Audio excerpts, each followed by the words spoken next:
Welcome to Horror Month at Movies You Miss Podcast. Ooh. John's favorite month of the year, and it has become mine over the last 3 years. John has turned me into a horror fan. Yes. I still think of myself as somewhat of a novice, given it somewhat is still challenging for me to find movies to pair with his, given I haven't seen a ton of horror movies in my life. Mm-hmm. But I have really been enjoying this month every time it comes around on our podcast. I'm so glad, and I know that I have turned you on to some of your favorite horror movies now. Yes. Love that. Now, this episode and next week's episode is quite special, well, at least unique, because these two episodes are lost episodes.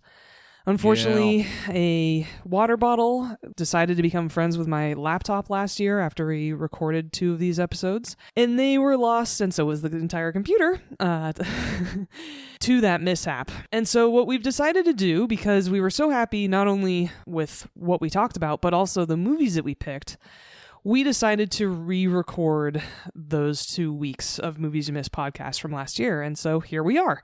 This week and next week. This week and next week are those 2 episodes. However, there will be a slight modification to next week because I actually pulled an audible and changed my pick for our haunted house episode we're doing next week. Oh, well, all right. I did not know that. Yeah, we'll get to that at the end of the episode when we preview next week's. But for this week, the first week in October, our theme is witches. Mm-hmm. That is actually a great movie from the 90s that I totally would pick. It stars Angelica Houston, The Witches. That movie scared the shit out of me as a kid. I wonder if it's still creepy. Oh, yeah. It is. It most certainly is. It's got to be with them pulling their masked faces off, right? Oh, hell yeah. Okay. That always scared the hell out of me, even as an adult now. Yeah, I haven't rewatched that film in a while, but I'm glad to hear it holds up. Mm-hmm. And there was a remake many years ago with Anne Hathaway, and it wasn't great, but I it didn't was bother fine. watching it. No, I didn't bother watching fine. it. Why would you do that to a classic? OG's the best. Yeah, it's like... Amy wanted to watch it. I likely would not have otherwise. But anyway, welcome everyone to Movies You Miss Podcast.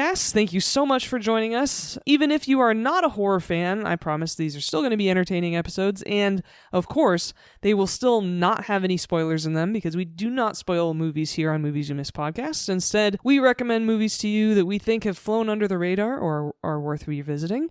And we just love to talk about movies and how they're made and behind-the-scenes trivia, as well as some of our time in the entertainment industry, since John and I spent a combined 25 years in it. Mm-hmm. And before we get into this week's chosen movies, we love to discuss the new movies we've seen in theaters or on streaming this week to give you guys an idea of what we thought of them and whether or not we'd recommend you spending your time watching them. And this week we were able to do something that John and I really like to do when our schedules align, which is arrange to go to the same movie at the same time. Yes. And so we did that on Monday, and John, do you want to tell the good folks who are listening what we watched? Sure. We went and saw the new Paul Thomas Anderson flick starring Leonardo DiCaprio, Benicio del Toro, Regina King, Sean Penn, one battle after another. And what did you think about it, John? I'm curious what you actually thought about it. Well, we wanted to hold off and not talk about it until we were recording, and I think the movie was really weird, and... It is a weird one. The thing about it is it felt like everyone was a caricature. Yeah, it did. That's a great way to put it. Felt like a real person. Yeah, I know. I was thinking about that watching this, and I'm like, is this... I know there are people out there in the world that operate this way, but I agree that it felt very silly. Fictional. Feels silly to use, but I think silly is kind of a good way to look at it, too. It almost felt farcical, especially with Sean Penn's character. Yeah, that whole thing... he was good. He played the character well. But yeah, it was a little bit over the top, and... It's nothing we haven't seen from him before, and everybody's talking about how he'll deserve the Oscar, and I'm like, why? That's just nothing new. No, it's not. And I was thinking about that when I was leaving the theater yesterday. I was just like, this is going to get Oscar noms, and I can understand why for certain areas, but it is a weird-ass movie. It's a bit stressful, too. I didn't mind that aspect. I did like DiCaprio, and I liked Benicio del Toro. I loved Benicio del Toro. Yeah, I love the girl that played his daughter. Yeah, she was good. Yeah, he was great. She was really good. And DiCap always, well, not always, but this time around I enjoyed the character he was playing. But yeah, it ended, and I was like, okay, well... Paul Thomas Anderson certainly has an odd resume with his movies. Now, granted, I haven't seen them all, but I'm a big fan of There Will Be Blood. I do like Phantom Thread, but I haven't seen Magnolia or Boogie Nights. Bringing up all those movies, all of those characters from wildly different backgrounds, different time periods, all of them felt authentic. They felt like real people. This movie did not at all. Yeah. And the first 45 minutes of the movie, I'm just kind of like, where the fuck is this going? Yeah, it was very strange. Like, where, and I remember thinking that watching the trailer too, and I'm like, where can this movie really go? But it got us to the theater, right? We saw it. We sat there for the 2:45. I wasn't bored. I didn't hate my time with it, but it's a weird one. It's completely different, and I liked that about it too. I thought it needed a bit more editing, and you're right. It is a very tense movie. It was very suspenseful. I had a lot of tension the entire movie. I had a lot of.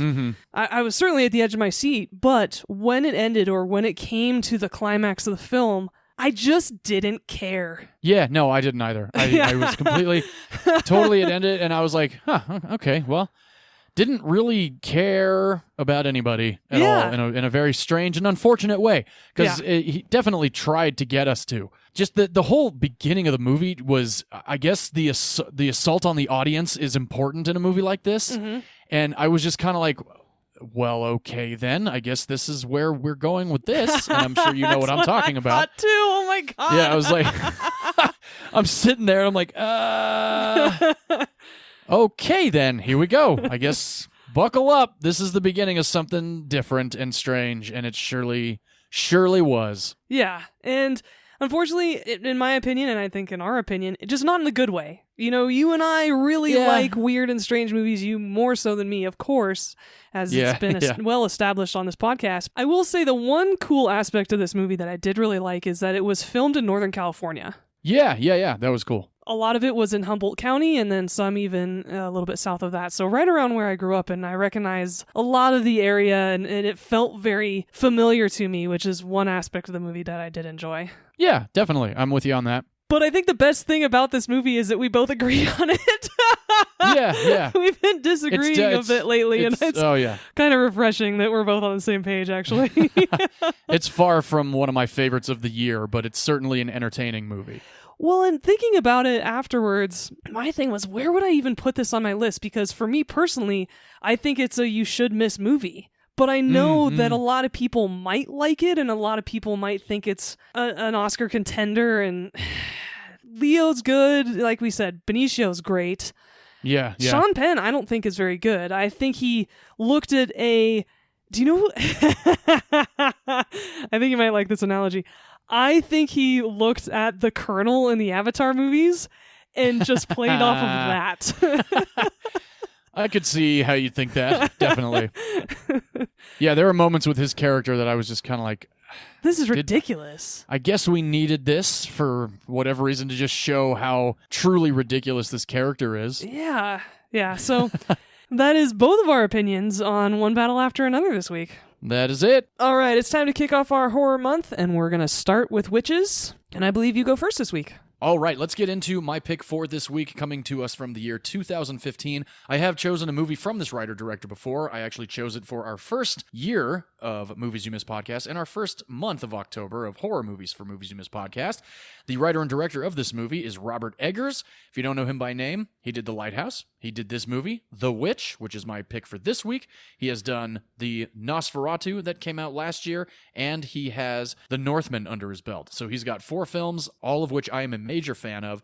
This one being my favorite. This was the first one of his that I saw, so I actually have seen his movies in order of when they came out. I can't believe that you picked and now looking back, picking The Lighthouse for our very first horror month when I had told you explicitly that I wasn't a huge horror fan was such a bold choice because that movie is wild.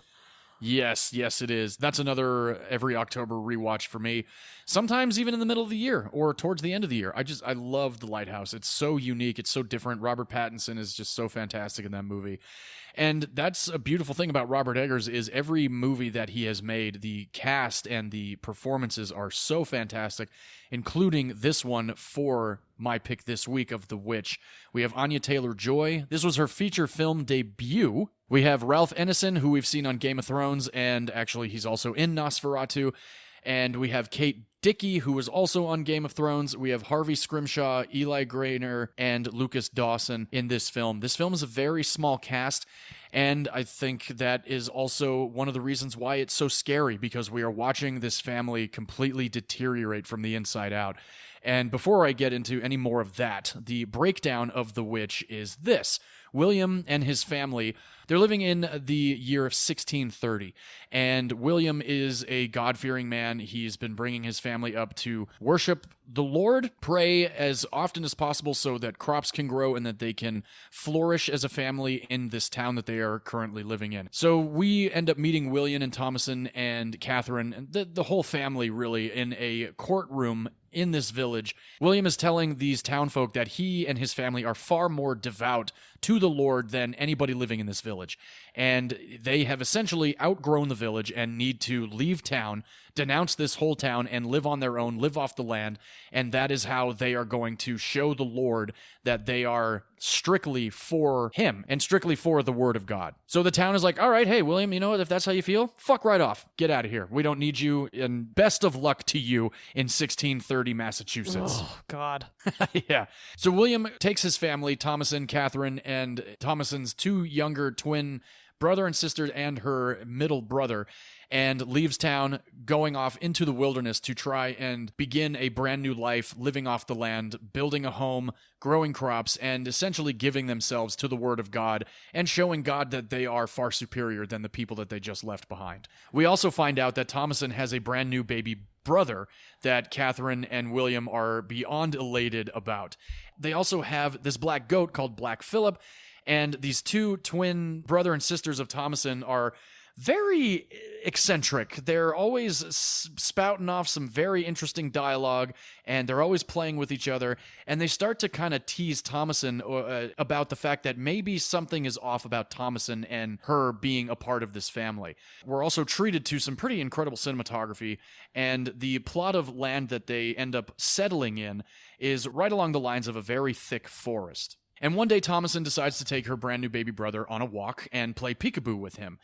And as she does that, one of the peekaboos ends in tragedy because this baby boy has now gone missing. Just completely gone. There's been no sound. There's not even a crack of a twig. As an audience member, we only see her reaction to this, and then the shot of the fact that now there is no more baby boy in front of Thomasin. Thomasin runs home in a complete frenzy, telling her father and mother that the baby has been stolen, and over the course of several days while they are trying to find this baby, her other brother and sister, the twins, are starting to spout off the fact that Thomasin might have done something with the baby. Catherine, her mother, is starting to also think the same thing. So William takes his son, his oldest son, out on a trek to go and find their lost infant. At one point in this scenario, this is truly an absolutely unsettling scene. Caleb, who is played by Harvey Scrimshaw, gets separated from his father in the search for trying to find his baby brother, and he comes upon a cottage, and this very, very beautiful yet menacing young lady comes out, played by Sarah Stevens, and this is also her feature film debut as well. So there's a lot of feature film debuts with this movie, The Witch. Ultimately, something unsettling happens with Caleb, and Caleb does not return home with William. And now Caleb and brand new baby boy are completely missing. Thomasin is starting to get blamed by not only her twin brother and sister, her mother is starting to get this idea in her head that maybe Thomasin actually is a witch and has done something with their infant. And Williams is trying to keep his family at an even keel and pray to the Lord God that Thomasin is not in fact a witch and that they will be able to find their baby boy. And for the rest of the movie, we are along for this very similar to Hereditary, horrifying take on a family completely imploding on each other because nobody trusts anybody anymore. Not just Thomasin, but Thomasin starts to lose trust in her mother. She starts to lose trust in her father. And Caleb actually shows up back home very late at night, completely naked, and his mother is so excited about this. However, something is very off with Caleb, and he ultimately ends up vomiting out an apple. And his mother immediately knows that he's been witched. And then things start to get really fucked up. And I gotta tell you, Harvey Scrimshaw, while everybody else is great in this movie, there is a scene with Harvey Scrimshaw that is so terrifying and done in one take that is, in my opinion, the best part of the movie. It's certainly horrifying. It is. The first time I watched this movie, I was in the dark in my apartment in Hollywood. I think Amy was asleep or she was wearing noise-canceling headphones or something. I don't know. But I was just completely unsettled. I was biting my nails and I just kept getting chills down my spine because the movie's shot with available light, so we have that going for it. So nothing is artificially lit in this movie. It's beautifully shot, beautifully acted. The costumes are fantastic. I've seen this movie now since 2015. I didn't watch it actually for the first time until 2017. And I was so mad that I didn't see this movie in theaters, but it is one of my favorite films of all time. It's just so well done, and we'll get into a little bit more of the BTS in a minute. But V, I know you revisited it since last year, so this is your second watch. I think this was my 7th or 8th watch of The Witch, and I'm curious what your second go-around was with The Witch. I had a lot of anxiety because I knew what was coming. Isn't that crazy how that happens with horror movies? You God. don't watch it for a while, and you're like, oh, fuck, I remember this now. It's going to get fucked up. The first thing I noted was how beautiful the cinematography in this movie is. It is a gorgeous film despite how dark, literally and figuratively, it is. Absolutely. And in the first, 15 minutes of the movie, something happens that you cannot believe is actually happening in a movie because there are certain things in movies that filmmakers just avoid. Yes. You don't ever kill the dog. No. And you don't ever do another thing that happens in this movie. That happens in this movie, yes. Yeah. And first time, oh God, I'm sorry, I don't mean to cut you off. No, the first time I saw it, because it's such a dark scene and the way the camera is slowly panning up to what we're about to be revealed is like, what the hell is happening? And then you notice it and you see it and you're like, are you fucking kidding me? Like, and then wait a minute. You realize whoa, it's baby guacamole. Oh, it's so fucking it's brutal. so fucked up. And I had a very similar reaction to Hereditary for similar reasons, Yes, actually. Completely. I literally said, whoa, at the TV when I saw this for the first time last year. And I've always found this side of Christianity so fascinating, or any religion, actually, when someone has a fear of God. And it always reminds me of the original X-Men that came out in 2000. Oh. There's a line by Ian McKellen that I've always has resonated with me. He said, "Are you a God-fearing man?" That's such a strange phrase. I've always thought of God as a teacher. Yes. And I'm the same for someone who's not very religious, but I've always had that perspective of if there was a God. This whole Old Testament fear of God I've always thought that was such a sad way to look at a potential maker or divine entity. Oh man, this movie is just so intense in that viewpoint. And Caleb asks at one point in time about his baby brother who's now lost. What sin hath he committed? And it's just sad to hear a child ask that question. And yes, I agree. I thought the actor who played Caleb was incredible. He stole a lot of scenes, despite the fact that Anya Taylor-Joy, as you said, this was her film debut and she's amazing and she's a great actress to this day. The hysteria that is felt within this group of people is palpable. Totally. And I think that's the most stressful part of the movie because you can see them all in this descent. And it's so creepy. And it's almost, even though it's a small group of people, it almost becomes this mob mentality that you really just want to get away from. And of course, it's 1638, and so there's a shit ton of misogyny in this film, blaming the woman, big time. Of course. Yeah. But the pacing is perfect. Oh, definitely. And it's only an hour and a half. It's not like some drawn-out movie. Like, it gets right to the point. It really which is does. Great, too. Without rushing. However, I would argue that there is an underdeveloped character arc in this movie. And I think that actually is with Tomlinson. Oh, interesting. Because the ending, while amazing and jaw-dropping, I think we could have had a couple more scenes to help us get there. Okay. All right. Maybe go an hour 40 instead of hour 30. Exactly. Yeah, like 7 more minutes, to maybe 3 more scenes, I think would really, really help the storytelling. Okay. But I love that the dialogue feels so authentic without seeming really cheesy. Oh, absolutely. Yeah, I was very impressed with that. Very well written. Yes, Robert Eggers did copious amounts of research and ended up finding journals from the Salem witch trials from the 16th and 17th century, fairy tales, folklore, and took a lot of the dialogue in this movie from journal entries from the Salem witch trials, which is just so badass. Incredible. Yes, he always does. I've only seen a couple of his movies. 2 you've introduced me to, and 1, The Northman, that came out just a couple of years ago, so I watched it. And oh, yes. You can tell he puts his whole heart and soul into the movies that he's making. And puts so much effort into research, everything, no matter what time period, no matter what country you're in, every character and every setting and every piece of dialogue feels absolutely authentic. He does such a great job with that. Definitely. I can totally understand why he's only released a handful of movies in the last 10 years. Yeah, no, absolutely. And I didn't actually put that together. This was his first movie 10 years ago. And last year we had his 4th movie drop. So in 10 years, he's done 4 movies. It's just so badass. And the meticulousness is completely shown and appreciated, not just by you and me, but everybody that I know that has seen The Witch or The Lighthouse or The Northman and even Nosferatu, or like the detail of his movies are just spectacular. And that's another reason why he is one of my favorites of the last 10 years. And I really look forward to seeing what he's going to bring us after Nosferatu. And I agree, and even though I'm not a huge fan of his movies, and I was a little bit disappointed with Nosferatu, but I remember commenting when I watched the movie for the first time, and then we discussed it in our recap. Even though I wasn't the biggest fan of the movie, the costuming, the makeup for Bill Skarsgård, how everybody talked, the sets, everything about that movie was so gorgeous, and you can tell just well made. People really care about the quality of product that they're making with Robert Eggers. Definitely. And so even if I'm not the biggest fan of whatever movie comes out, I still respect the hell out of the guy. Because you can't not. Totally, yeah. No, exactly. I don't know anybody. I know people that aren't a fan of, say, The Lighthouse, but they still would agree, similar to you, like everything else is great. It's just a weird fucking movie.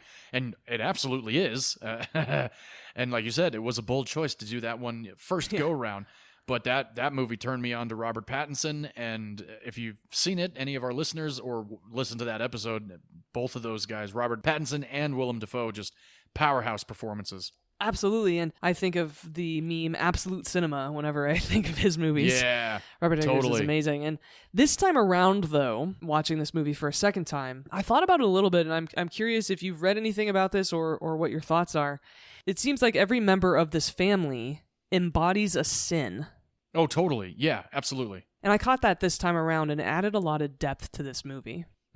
Yeah, no, I can totally see that. And it started off with the fact that, and you mentioned it earlier, actually, that William is so prideful. Yes, big time. And so when I was watching him give that pompous-ass speech to the town and the town council, I was like, God damn, dude, like, get a hold of yourself. And then it hit me. I was like, oh yeah, this guy's got pride, and that's his sin. And so then I started following the family along. I was like, oh, okay. Yeah, so it's very, very good setup. And that made it even richer experience for me watching a second time, because I probably won't watch this movie on my own without prompting from you or, say, my sister.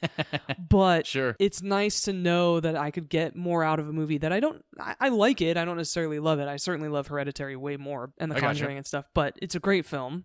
Again, can't not respect it. But it was nice to know that even if I'm not completely enthralled with the movie, I can still get more out of it on a rewatch. And so I had a lot of fun revisiting this movie this week. Awesome. I'm so glad to hear it. I love revisiting it every year. I find new things all the time, and it's just it is an unsettling experience, and I usually watch something even more fucked up after it ends in October. So yeah, so I look forward to continuing on with the horror movies. And I do watch horror movies throughout the year as well, but October is, of course, spooky season, and this is just a great way to begin our 3rd year of spooky season movies. Well, and now thinking about it and realizing this last week watching the film again, it had a lot to do with sins. 7 could have been a great pairing with this movie. Ooh, that would have been pretty cool. I would have been down with that, but we will put 7 with something else. 7 and Zodiac would probably be a great pairing too. I think that's what it is with in our spreadsheet. Oh, great. Well, there we go. So good. I'm glad that you had a good time. Second go around. It sounds like one of your sisters is a fan of the movie? Yes, I believe Shannon is. Awesome. All right, Shannon. Now, let's get into a little bit of the BTS of The Witch. The witch is actually not spelled with a W. If you notice, it's 2 V's. And that is because back in the 16th and 17th century, W was not used as commonly as V's for a W. And in this situation for the witch with the 2 V's, the 2 V's stand for Vigo Virginum. And those 2 V's were often carved on doors and windows, also in the 16th and 17th century, to keep evil spirits and witches from crossing the threshold into people's homes. I knew there had to be some sort of connotation to the spelling of that. And it's just so creepy, too.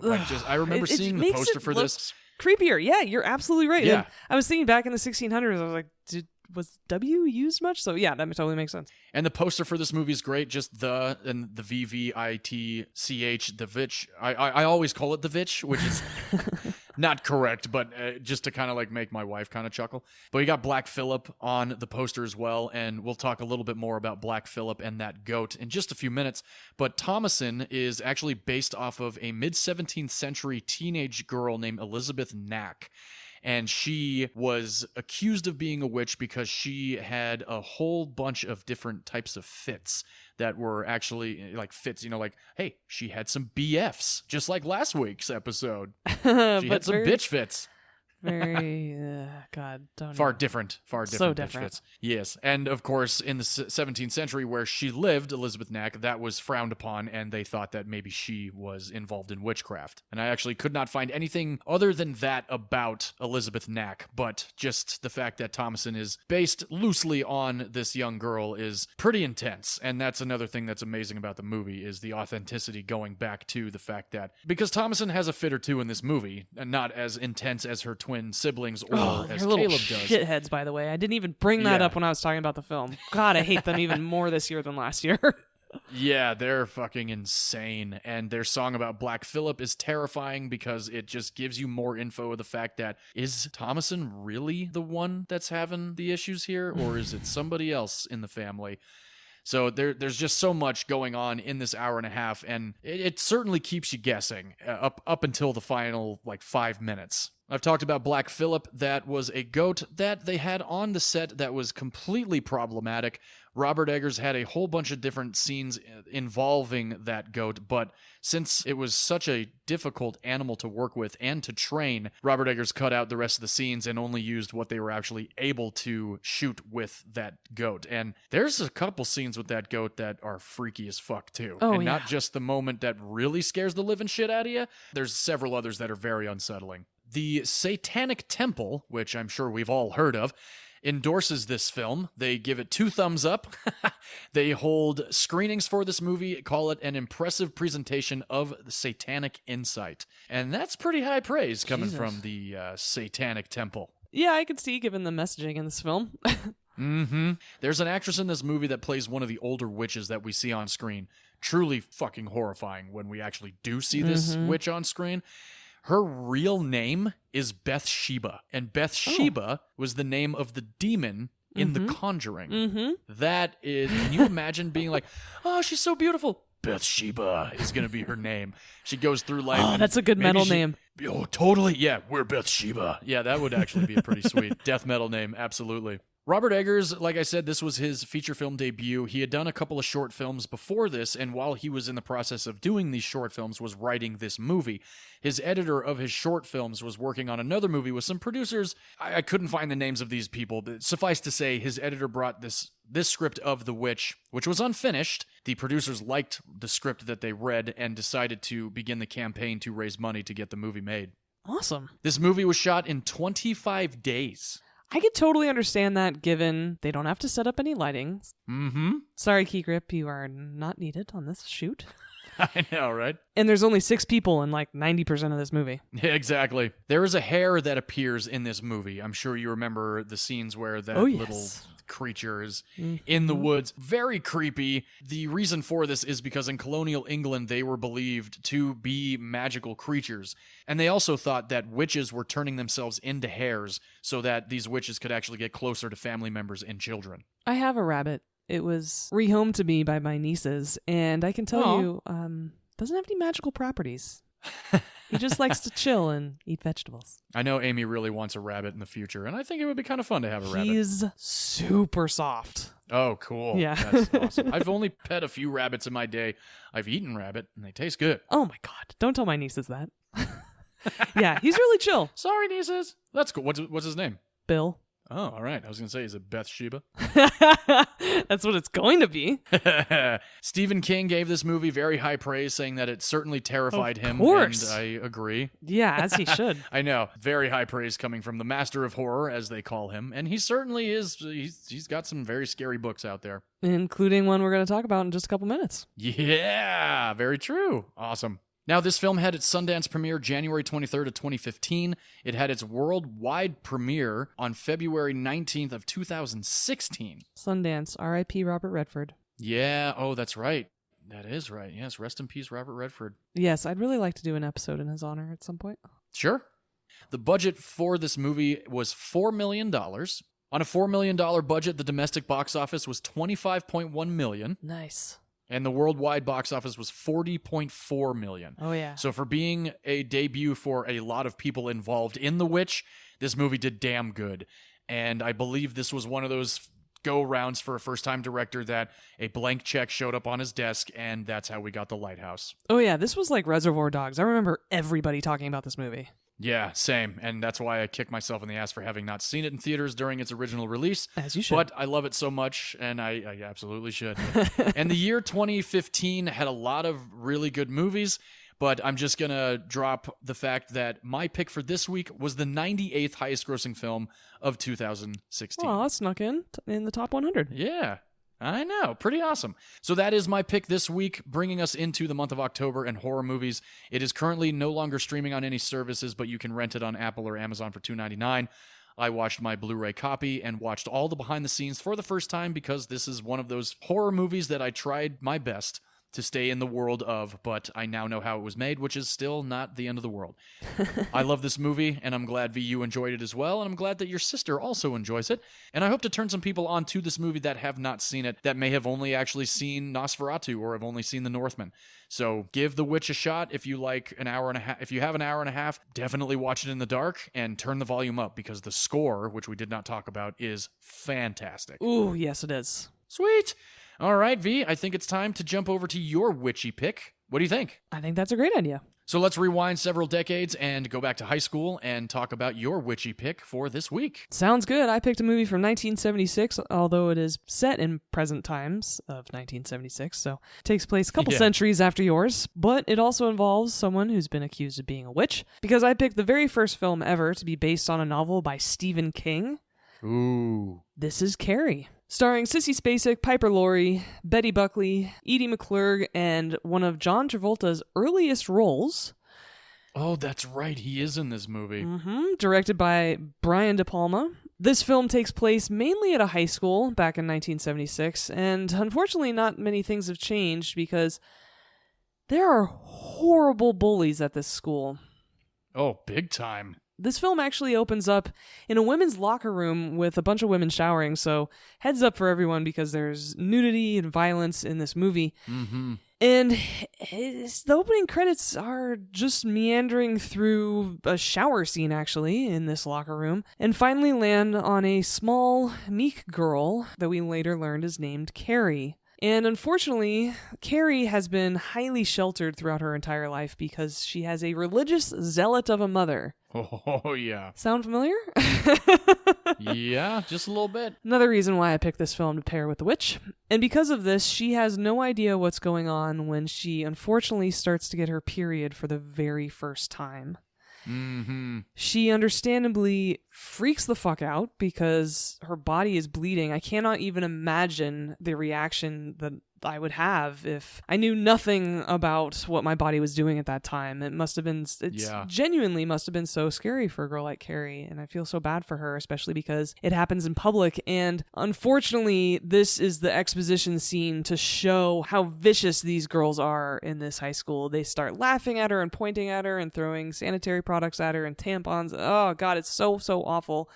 And the poor girl is just absolutely terrified. She thinks she's dying. And the gym teacher finally intervenes and tries to explain to Carrie what's going on. And she goes home, and that's when the audience is introduced to Carrie's mother and shown exactly why poor Carrie is the way she is. Mm-hmm. Her mother, Margaret White, tells Carrie that it's because she's committed sin and she's sinful. That's why she's having her period, which is so awful. Yeah. And so she does what, of course, any devoutly religious psychopathic mother would do.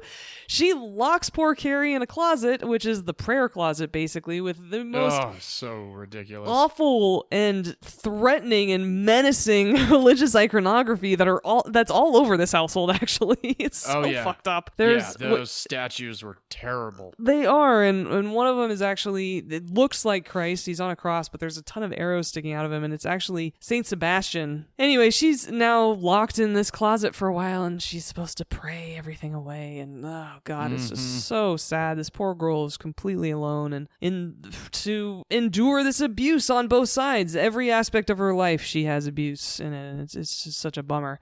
And so now Carrie is back at school, and what the gym teacher has done is assigned running detention to all of these girls who were harassing Carrie in the bathroom the day before. Her longtime bully, named Chris, is being a whiny little bitch and very selfish, and of course, she plays the victim and is saying that she's not going to run.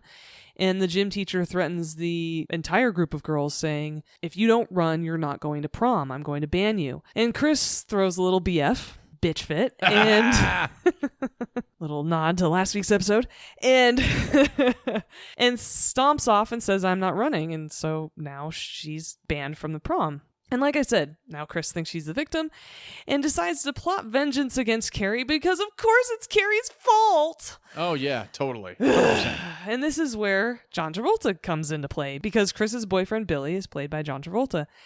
And they decide to plot their revenge. And during this time, a girl in the group named Sue slowly starts to realize that what they're doing is so awful and that poor Carrie shouldn't be treated this way. And so slowly but surely throughout this movie, Sue is trying to befriend her, trying to make the girls stop bullying her, and really starting to try to protect Carrie as much as she can. One of the ways she does that is by encouraging Carrie to go to the prom, and Sue asks her boyfriend Tommy if he would take Carrie to the prom just as friends and just to support her and finally show some kindness to this young girl. And he agrees, and so that's the plan. And during this time, as things move along, not only with Carrie in high school, but also with her mother, who continues to just abuse the crap out of her and say completely insane things, Carrie starts to get a little bit angry and really starts to want to stand up for herself and realizes that when she gets well and truly angry, she can move things with her mind.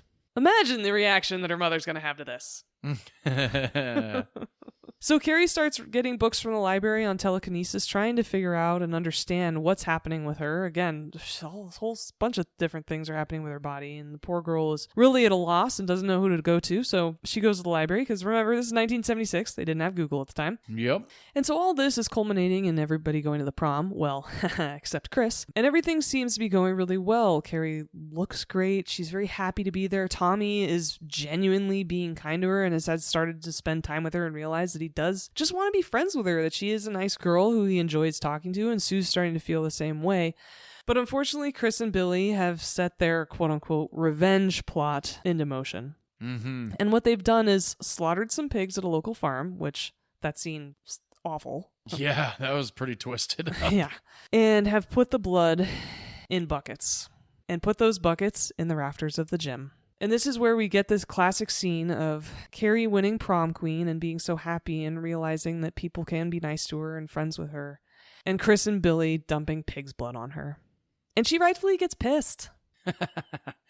Yeah, I completely side with Carrie in this situation. I really do too. I always have. Ever since watching this movie as a teenager. That's so crazy. I never saw it. It was on TNT and stuff like that a couple of times, and I just never ended up watching it. So, but I always knew of this scene in particular. Mm-hmm. Yeah, I think most people do, which is why I wasn't too worried about quote-unquote spoiling this scene of the movie. Mm-hmm.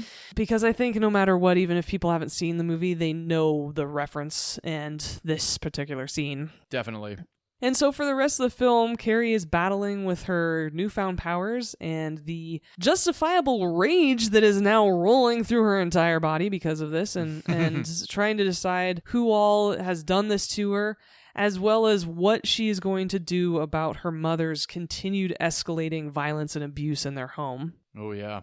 And so that is Carrie. It absolutely holds up, even though it's nearly 50 years old. That is so crazy. Very. I've loved this movie since I was a late teen. I've seen it a couple times since then, and it's a great one to revisit as a classic horror film. I think putting it alongside of The Exorcist, The Omen that we watched a couple months ago, that was your dad's pick. Ooh. I think it fits well in that grouping, and I just love Sissy Spacek's performance. I love seeing the schadenfreude of bullies finally getting called out for being bullies. Oh, yeah. And I forget how many times you've seen this film, and so I'm really excited to hear what your revisit was like a year later. This was my second time watching it. Okay, it was your first time watching it last year. That's right. Okay. Yeah, first time last Awesome. year. Yep. I hadn't even taken it out of the plastic, the Blu-ray that you got me. So when it came time to watch it, it was like opening a brand new movie for me.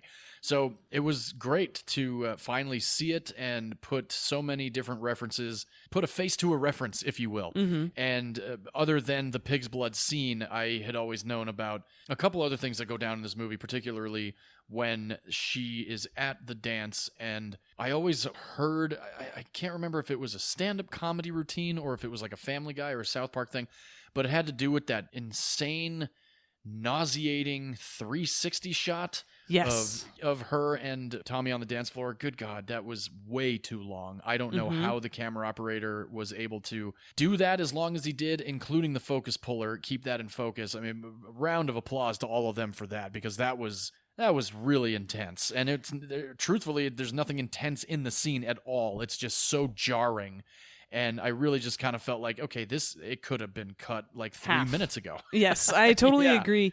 And I'm not usually someone who gets motion sick, and even I Same. felt... Yeah. I I had to look away. I So- finally was like, I yes. cannot watch this anymore. It just goes on a little too long. And that camera shot actually that's one of my pieces of trivia.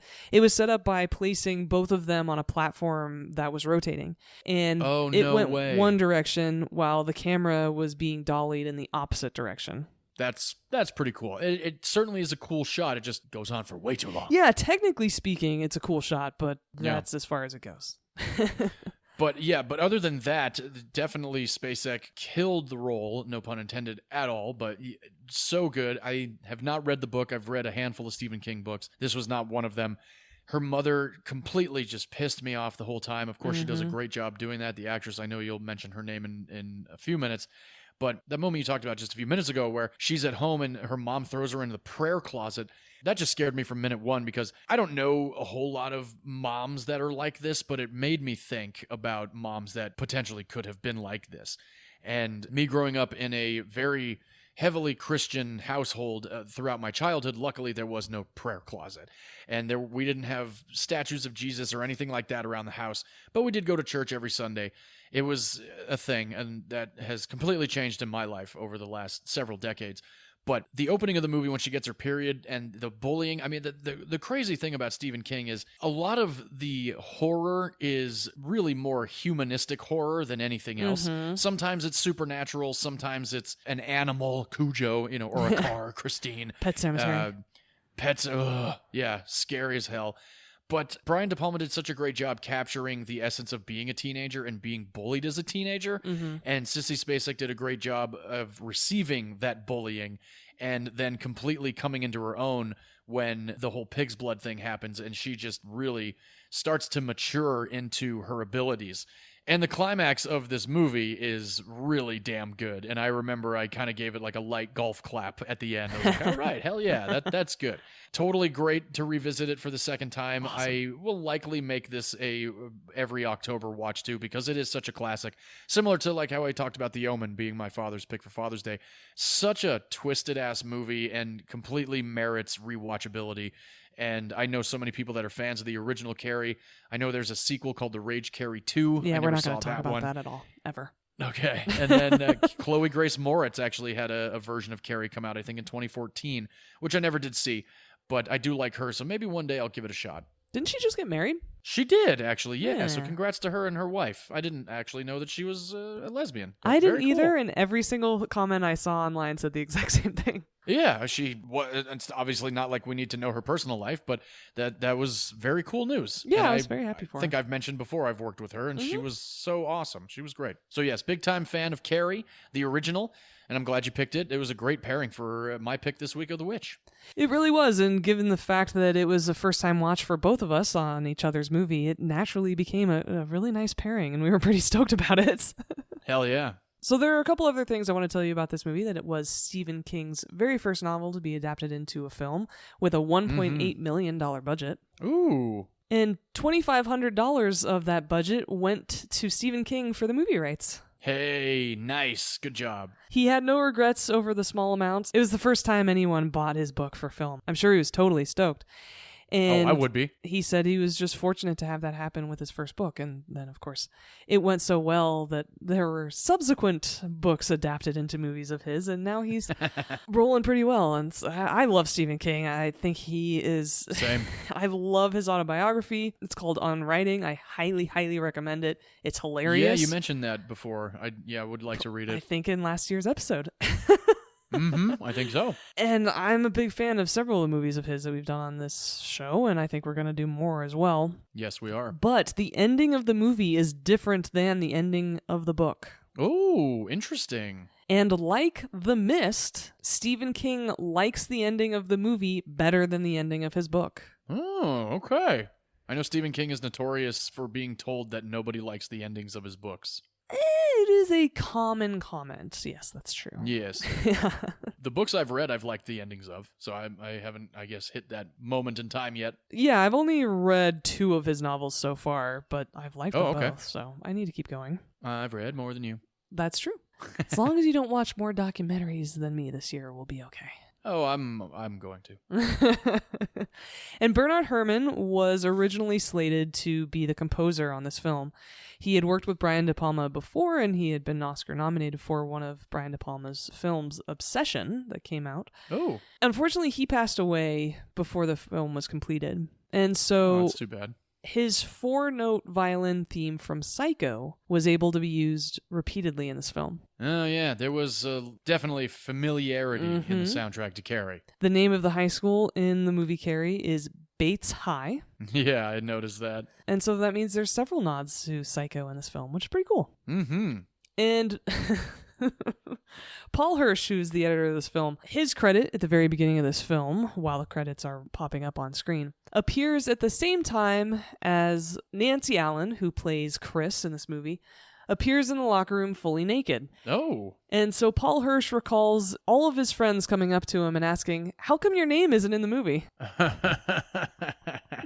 I was actually surprised at the amount of nudity in the beginning of this movie, truthfully. Yeah. Wow, these are high school girls. Granted, they were not of Not that at all. age They were all when like were making the 27. movie. Yeah. Yeah, but it still was like they're high schoolers and we're seeing all of them. 1976.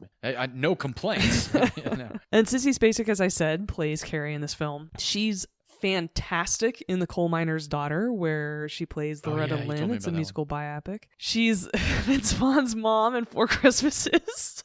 Yes, One of your so good. previous Christmas picks. She's in JFK, Blast from the Past, North Country, Hot Rod. Yes, she is. She plays Andy Samberg's mom in Hot Rod. Yes, and she's also in The Help. And Piper Laurie, who plays her mother, yeah. she's going to turn 92 in 2 weeks. Wow, 2 weeks. 2 weeks, yeah. She was in The Hustler with Paul Newman, The Thornbirds, which was a miniseries on one of my all-time favorite books, and it's one of my mom's all-time favorite books too, actually. Nice. She's in the movie Children of a Lesser God, which was an Oscar winner. Lovely. She starred in the show Twin Peaks. She's in an episode of SVU where she plays an abusive grandma, and she scared the ever-loving shit out of me in that episode too. Damn. And she also plays a teacher in The Faculty. Yes, she does. So cool.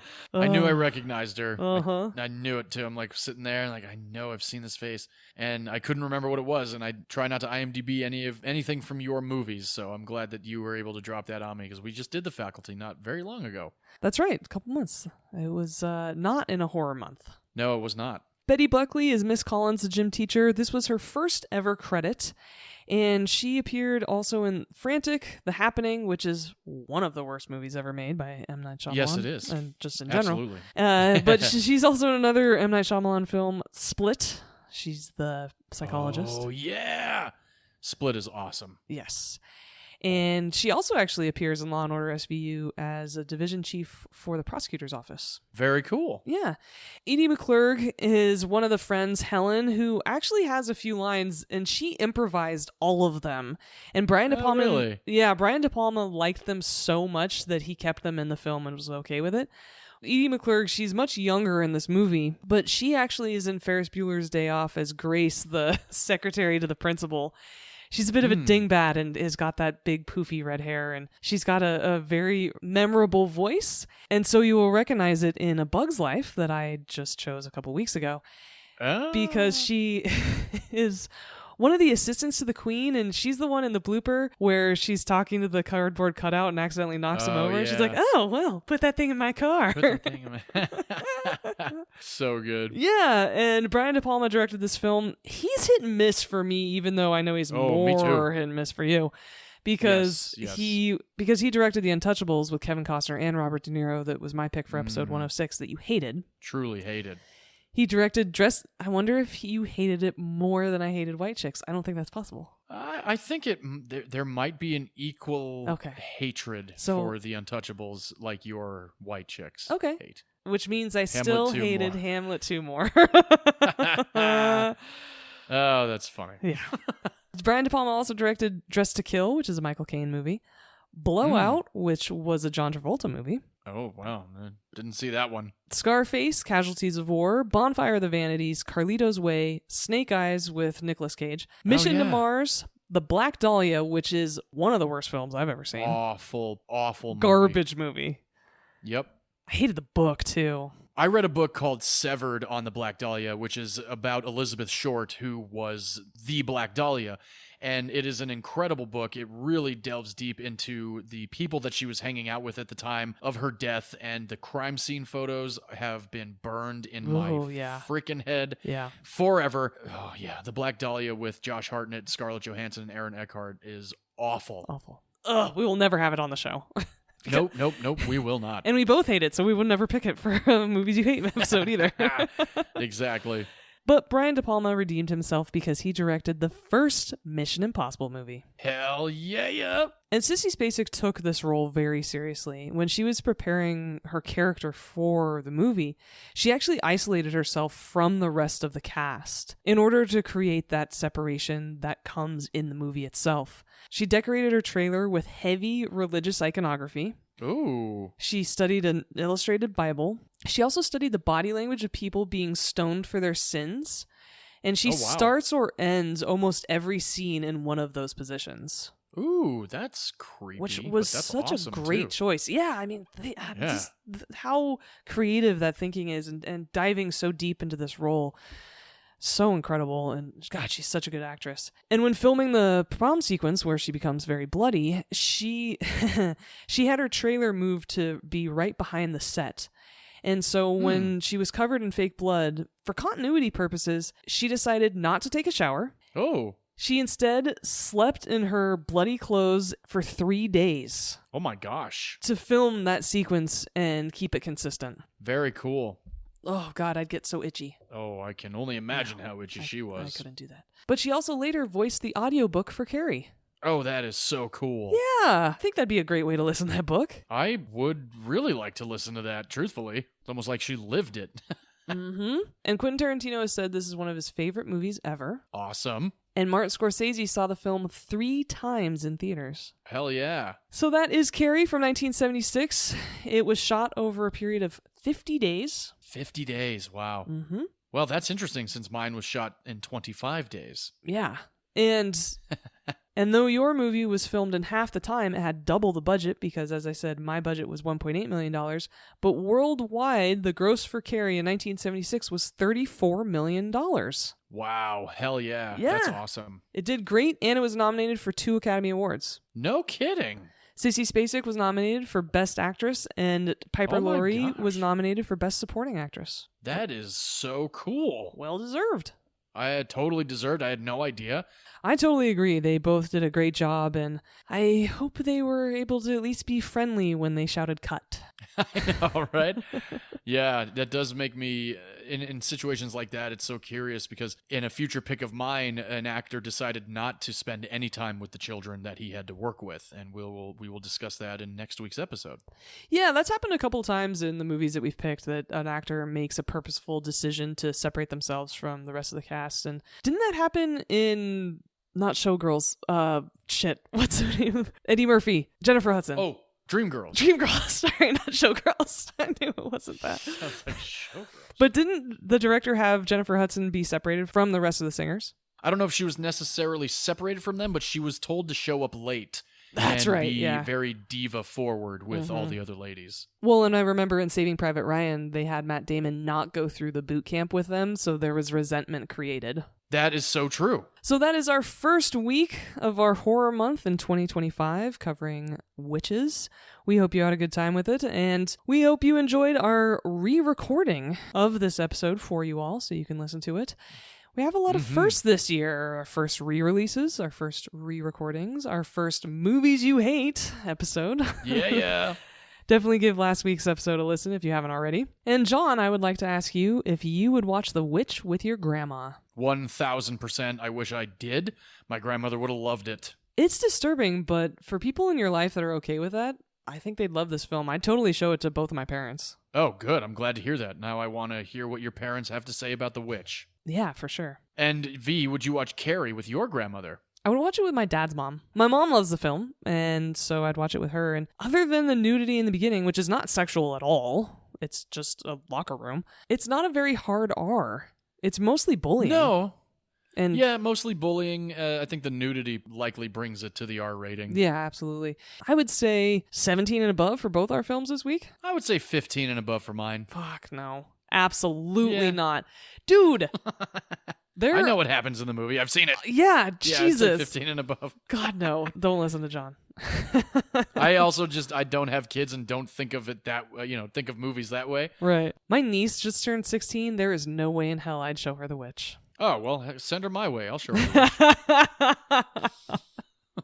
Come on down, 16-year-old niece. I don't know what your name is, but you are welcome to watch horror movies with me. Her mom would not appreciate that at all. My sister-in-law would very likely keep my niece away from me if I showed my niece this movie. My sister would Granted, she's also 7 years old. Yeah, my sister would stop talking to me. She'd be pissed. Yeah, it's a heavy, definitely a hard R for my pick this week. For theme reasons. Yes, absolutely. And there's some... explicit totally. scenes. Yeah, you're right. Okay. Anyway, so yes, 17, like I said. And all right, 15 and above. And so next week we are doing another re-recording, though I have made a slight change to next week's episode. So let's talk about your film first, because it is staying the same from last year. Alrighty. My film comes to us from the year 2005. This film stars Ryan Reynolds, Melissa George, Philip Baker Hall, and, speaking of Chloe Grace Moritz, in her feature film debut, this is a remake of so many other remakes of this horror story. This is the Amityville Horror. A movie I had never seen before last year's episode. Yes, and if you do care to follow along, it is currently streaming on HBO Max. I will watch my DVD copy. I am looking forward to revisiting this one again. I love this movie, so I cannot wait to drop it on our audience. And V, apparently you changed your mind for next week's pick, so why don't you fill me in, because this is news to me. So last year I actually chose Poltergeist, a movie by Steven Spielberg, to pair with Amityville Horror. And though I really like the film, I just was really excited to talk about something else next week. So instead, I picked a movie from 1992 that definitely has a threat coming from inside the house, so I think it still fits and pairs well with yours. Okay. This stars Rebecca De Mornay. This movie is called The Hand That Rocks the Cradle. That's right. I remember you mentioning this as a possibility a few weeks ago. Well, great. I've never seen it, so I'm looking forward to it. Awesome. I hope you like it. Unfortunately, you can't stream it anywhere, but it is available to rent from just about anywhere. I've been watching this movie since I was a teenager, and I like it because it's a thriller. All right. Well, I look forward to checking it out. Awesome. I look forward to hearing your reaction to it. All right, folks. Well, thank you so much for joining us for our horror month. And again, even if you're not necessarily horror fans, we still hope that you enjoy our episodes every week during the month of October. And don't worry, we always pick a nice palate cleanser for the first week of November. Yes, we do. All right. Well, thanks everyone so much for joining us. Please rate, review, and subscribe to our podcast. We really would love to do another Viewer's Choice episode in the next couple months, so keep those reviews coming in. Either give us 5 stars or write out a review yourself. Really appreciate it whenever that happens, and feel free to reach out to us at Movies You Miss Pod on all the social media. We love hearing from you too. And until next Wednesday, we're going to close out with film is a form of art, and in art, every opinion is valid. Except if you think... An unknown child actor cannot completely terrify you and blow you away. Nice. Okay. Harvey Scrimshaw, that's a nod to you, my friend. Awesome. Yes, then I agree. Sweet. All right, everyone. Thanks again, and see you next Wednesday. Bye-bye. Cheers, everybody.